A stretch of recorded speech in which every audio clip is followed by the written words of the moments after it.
Hello, my name is Nick Burns, and I'm here with Nicole Mariani and Matt Rundle. We are students at the University of Notre Dame, and we're here to talk to you about the loss of a United States spy drone to Iran. Here is an overview of the presentation. First, I will talk about the event itself. What happened according to both the United States and Iran? Next, I will give a description of the drone that was lost by the United States and describe its various military uses. Next, I will explain how the drone was hacked by Iranian forces. This section contains two subsections, the first focusing on Iranian claims and the second focusing on investigations done by the United States government into the feasibility of those claims. Then I will explain the security measures taken by the United States in securing its drones, and I will investigate the trade-off of information which occurred from losing the drone. Essentially, we will focus here on the question of whether or not it was worth it for the US to use the drone, comparing the intelligence gained from using it to the intelligence lost to Iran due to its loss. Next, I will discuss the legality of using the drone in Iranian airspace. Finally, I will give my opinion on the handling of the matter. First, let's take a look at the situation. Ever since its modern involvement in the Middle East, the United States has been testing and implementing drones for reconnaissance use. These drones are unmanned, generally autonomous aircraft that are armed only with cameras, radar, and other detectors for long-range remote viewing of an area. To put it bluntly, the drones are used for spying on enemy locations. Many of them employ a number of stealth tactics, including body materials and form design, to make the drones more difficult to detect using traditional radar. The United States has employed a large variety of these drones in various circumstances to gather intelligence in the Middle East. In early December 2011, Iran claimed to have captured a largely intact United States stealth drone which was illegally spying on them from their sovereign airspace. Initially, the United States denied losing a drone and dismissed Iran's claims as baseless propaganda. However, after Iran produced convincing images of the drone mostly intact, the United States changed its stance and admitted to losing a drone to a crash landing in Iran. The Iranian government rejected the claim of a crash landing, instead claiming to have hacked the drone and guided it to a relatively soft landing inside Iran. The pictures published by Iran generally supported this stance, with the drone shown relatively intact with only a few minor visible damaged points. Rejecting the United States' request to have the drone back, Iran set to work reverse engineering the surveillance, automation, and stealth technology, claiming in less than a year to have built a working replica prototype. The entire event was a major diplomatic embarrassment for the United States, both because it was caught spying on another country and also because it lied about losing the drone in the first place. The end result was a significant technological advance for Iran and a wake-up call for the United States to increase the security of its drones.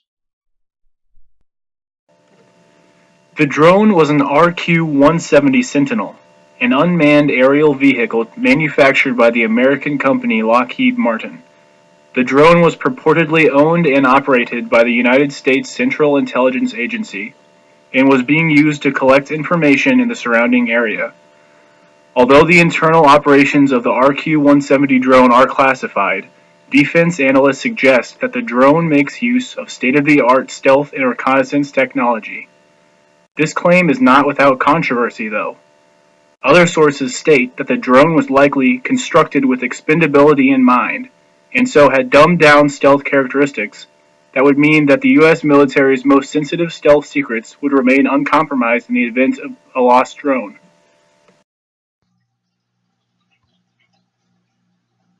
So Iran claims to have hacked the drone, or brought it in by electronic means.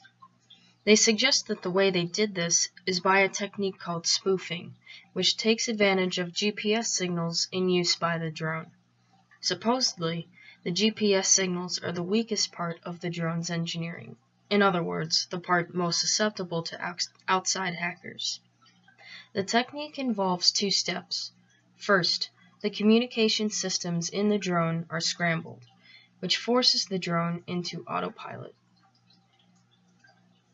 Then, the hacker feeds GPS coordinates to the drone's controller in such a way that it believes it is receiving them from its home base. For example, imagine the drone is flying from New York City to San Francisco. The drone believes itself to be currently flying over St. Louis, when suddenly it receives a new set of coordinates that tell it that it is currently situated over Seattle. Then the drone would change course, headed south to where it believes San Francisco is, when in reality it is headed south towards Memphis. This is how Iran claims to have spoofed the American drone. They provided it false coordinates that eventually led it to land at one of their military bases, believing it had landed in its home base in Afghanistan. This vulnerability was not a complete surprise.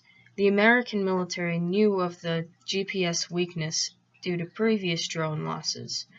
We will discuss this in more detail later in the presentation.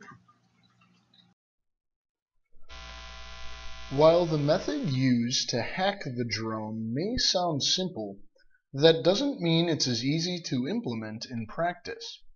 Iran needed some relatively specialized equipment to interfere with the communications of the Sentinel drone, and it is speculated that Russia provided them with the proper tool to do it. 6 weeks before the Sentinel was hacked and captured, Russia delivered an Avtobaza ground-based electronic intelligence and jamming system to Iran. While weapons deliveries to Iran are normally blocked, the Avtobaza system was seen as a defensive unit and permitted through. While there is no proof that Iran used the Russian unit to help down the Sentinel, it is definitely possible that this equipment enabled Iran to capture the drone. Russia, knowing that the United States was likely spying on Iran, would be very interested in assisting Iran in helping to disable and potentially capture United States spy equipment. If they did in fact invest in Iran's defenses for this purpose, the investment definitely paid off. Iran provided Russia with a replica of the captured drone for research purposes shortly after its capture. While the United States admitted that a hack of its surveillance drones, as Iran claimed, was probably possible, there was some disagreement over the level of technological expertise that was necessary to pull it off. The Department of Defense asked a group of graduate students at the University of Texas to attempt to perform a similar GPS spoofing hack on a commercial drone in order to show the plausibility of the attack.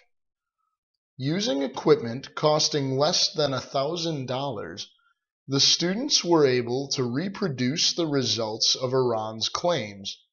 They were able to fool the drone into thinking it was in a different location than it actually was, and they were able to make it land at a specific location of their choosing.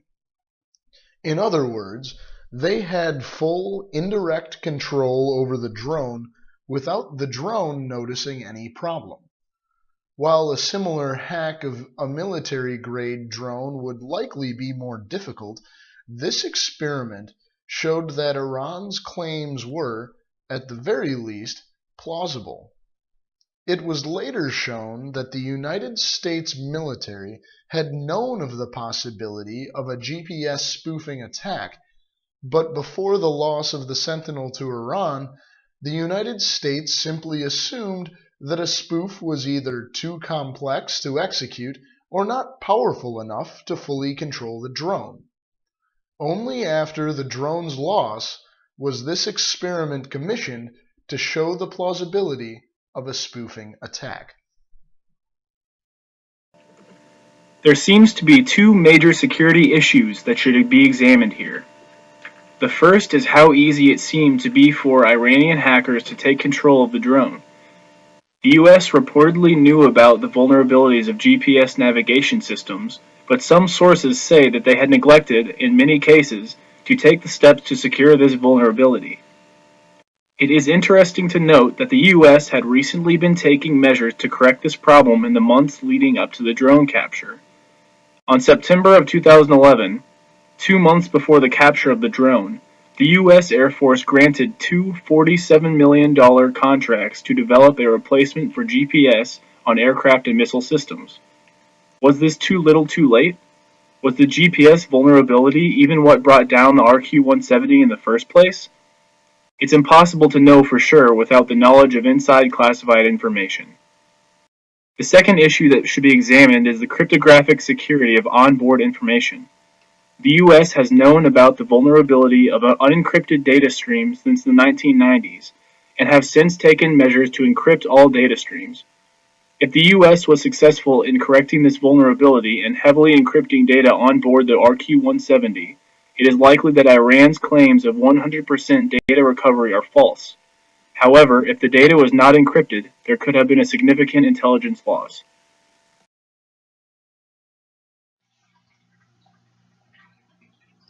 So now we're going to talk a little bit about the value of having such a drone.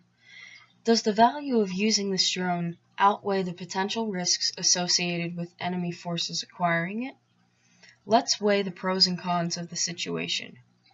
Perhaps the most important positive thing about using drones like these is that it keeps military pilots safe. The US military, by the use of drones, can still complete dangerous reconnaissance missions while keeping their pilots out of harm's way. Imagine if this same intelligence mission had been completed by a plane with a human pilot. It is possible that the pilot could have been taken in as a prisoner of war as a result of this. In this way, the drones are a very valuable thing to use.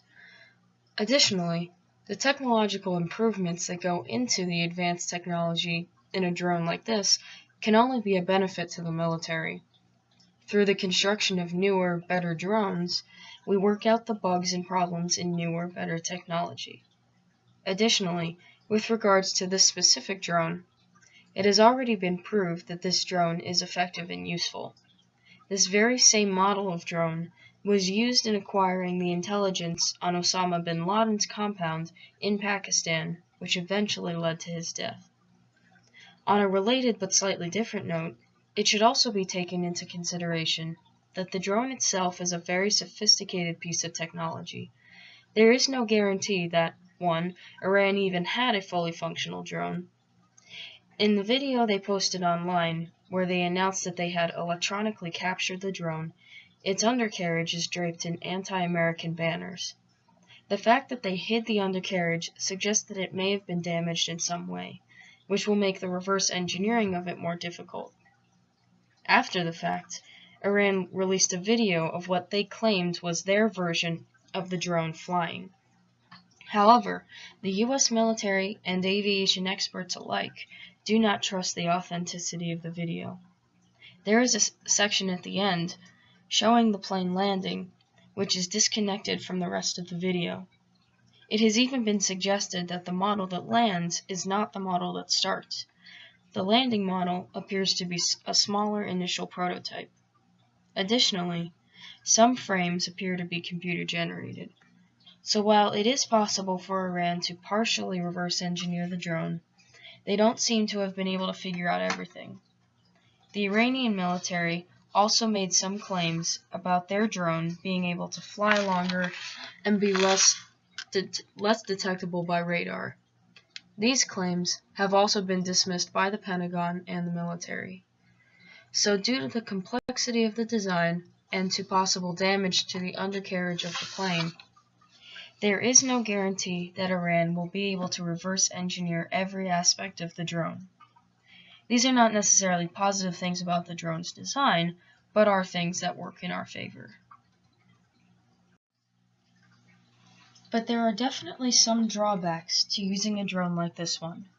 First, while the drone has obtained some surveillance information, it has not yet provided enough evidence to overturn the conclusions drawn by the US or by the United Nations regarding Iran's nuclear weapons program, namely, that it stopped nuclear weapons work in 2003.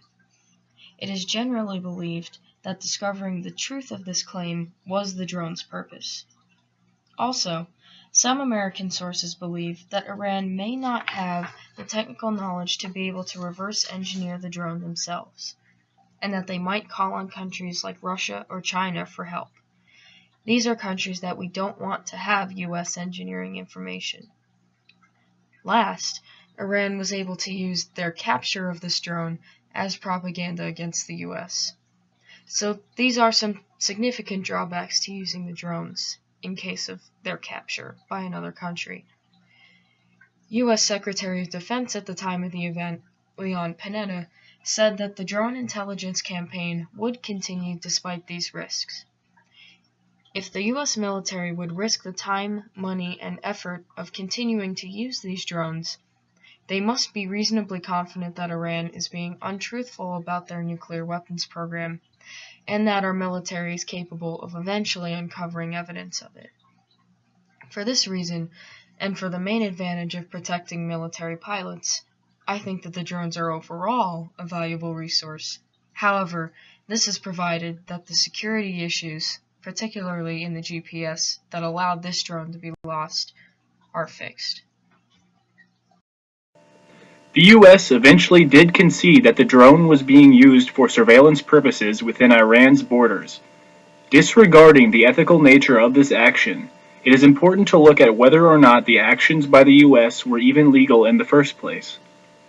The Charter of the United Nations, of which the US and Iran are both charter members, states, in Article 1 of Chapter 2, that all members shall settle their international disputes by peaceful means in such a manner that international peace and security and justice are not endangered. It also states in the same chapter and article that all members shall refrain in their international relations from the threat or use of force against the territorial integrity or political independence of any state. Was use of the RQ-170 drone a breach of the UN Charter? The drone was not equipped with guns, so it did not pose an immediate threat to Iranian targets. On the other hand, one cannot fault Iran for feeling threatened by the use of spy drones by the US within the country's airspace. Regardless of the legality of the drone use, the US Secretary of Defense said that the US would, quote, absolutely, unquote, continue the drone campaign over Iran. It seems very apparent to us that the United States was in the wrong in using the Sentinel in another country's airspace, especially given the lack of useful information that the drone program had yielded in regards to Iran's nuclear program, especially because it was known that the Sentinel would likely crash eventually, and because the United States was familiar with the possibility of the GPS spoofing hack. The United States was careless in using the drone over Iran. There was a very high risk of technology loss and international embarrassment with very little potential reward. The United States further made itself look bad by immediately dismissing all Iranian claims, seemingly without investigating them at all or weighing their plausibility. Only after proof was shown did the United States admit that it was wrong. This makes the country look extremely untrustworthy and unaccountable. Iran, we believe, was right in refusing to return the drone and keeping it for investigation. It was justified in using the captured drone as a source of propaganda because it can easily be a source of national pride. While there was perhaps too much exaggeration and gloating on the part of Iran, the entire situation was the fault of carelessness on the part of the United States, and most of the bad publicity that the U.S. received was well deserved.